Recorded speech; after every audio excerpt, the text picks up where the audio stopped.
నమస్తే రైతు సోదరులకు నమస్కారాలు.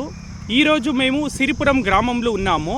సో మన రైతు సిరిపురం సుధాకర్ తోటి మేము మాట్లాడదామా.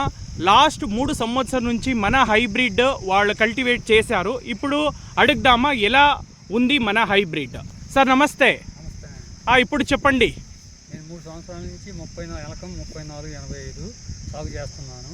ఫస్ట్ బుకింగ్ కూడా వేస్తే మేము 3485 బుకింగ్ చేసుకుంటాం. 4 సంవత్సరం కూడా బుకింగ్ కోసం విత్తనాల కోసం చూస్తున్నాము. మాకు ఎకరానికి 32 క్వింటాలు లెక్క వచ్చింది. తక్కువ పెట్టుబడి, కాయ రంగు బాగుంటుంది. కొంచెం ఎకరానికి 6 కోస్తారు.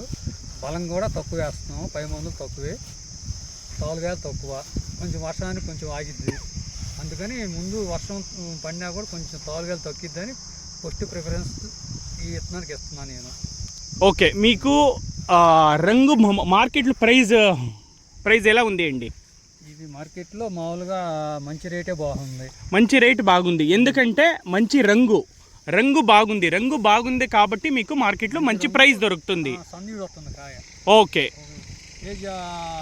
సన్నీడు వస్తుంది. అందుకని రేటు బాగుంది. మంచి రేట్ పోతుంది. అది చాలా చాలా ఇంపార్టెంట్. రైతురికి ఏం కావాలి? మంచి దిగుబడి కావాలి, రోగంకి తట్టుకోవాల్సింది, అండ్ ఇంకొకటి మార్కెట్లో మంచి ప్రైస్ రావాల్సింది అండి. ఈ 3 ఎప్పుడు మన వెల్కమ్ వాళ్ళది 3485 రకం రైతులు వేస్తే ఖచ్చితంగా రైతురికి మంచి ఆదాయం దొరుకుతుంది. ఇప్పుడు ఓకే, ఇప్పుడు సో నెక్స్ట్ ఇయర్ అది వేస్తున్నారండి. ఇప్పుడు 3485 వేస్తున్నారు కదా? వేస్తున్నారు. ఎన్ని ఎకరాలు వేస్తున్నారు? 4 ఎకరాలు. 4 ఎకరాలు వేస్తున్నారు. చాలా గొప్ప విచారం అండి. ఇప్పుడు అందరూ రైతులకు నేను రిక్వెస్ట్ చేసుకుంటా, వెల్కమ్ వాళ్ళది 3485 వేయండి, మంచి ఆదాయం వస్తుంది. థ్యాంక్ యూ, ధన్యవాదాలు.